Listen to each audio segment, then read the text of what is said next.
साल 1964 पश्चिम बंगाल के एक छोटे से गांव मदनपुर में एक अजीब घटना हुई जिसके बारे में आज भी गांव वाले धीरे धीरे बात करते हैं।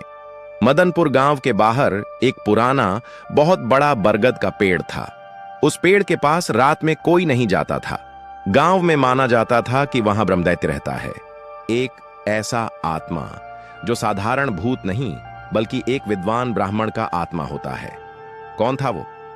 गांव के बुजुर्ग बताते हैं कि कई साल पहले उसी गांव में एक ब्राह्मण पंडित था, शिवनाथ भट्टाचार्य। वो बहुत विद्वान था, संस्कृत पढ़ाता था, पूजा करता था और लोगों के काम आता था। लेकिन एक दिन जंगल में तंत्र विद्या करने वाला एक आदमी गांव आया। उसने शिवनाथ को चेतावनी दी, विद्या सिर्फ पूजा के लिए होती है, शक्ति के लिए नहीं। लेकिन शिवनाथ ने उसे नजरअंदाज कर दिया और अघोरी मंत्र सीखने लग गया। कहा जाता है कि वो अमृतत्व पाना चाहता था। एक रात अमावस्या को उसने बरगद के पेड़ के नीचे साधना की। अचानक आग जैसी रोशनी फैली और शिवनाथ की चीख सुन पूरे गांव के लोग डर गए। सब भाग आए, लेकिन शिवनाथ जमीन पर गिरा मिला, मरा हुआ। उसके बाद से उस पेड़ के आसपास अजीब चीजें होने लगीं, डरावनी घटनाएं शुरू।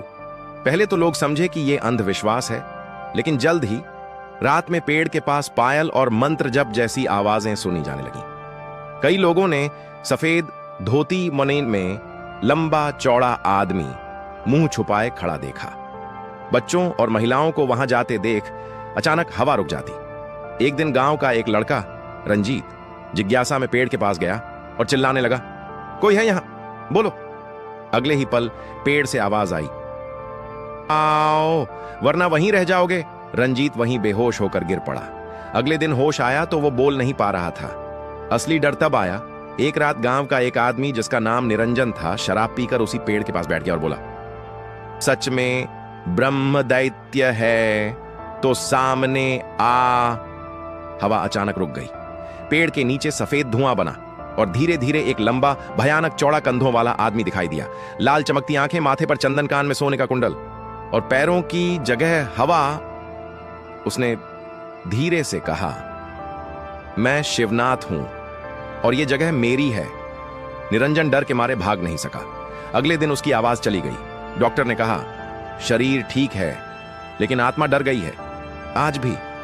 आज उस बरगद के पास लोग दिया जलाते हैं और नारियल चढ़ाते हैं ताकि ब्रह्मदैत्य खुश रहे। कहा जाता है वो बुरा नहीं, लेकिन उसकी जगह पर कदम रखने वालों को वो पसंद नहीं करता। कई लोग आज भी दावा करते हैं कि रात में वहां किसी के मंत्र पढ़ने की आवाज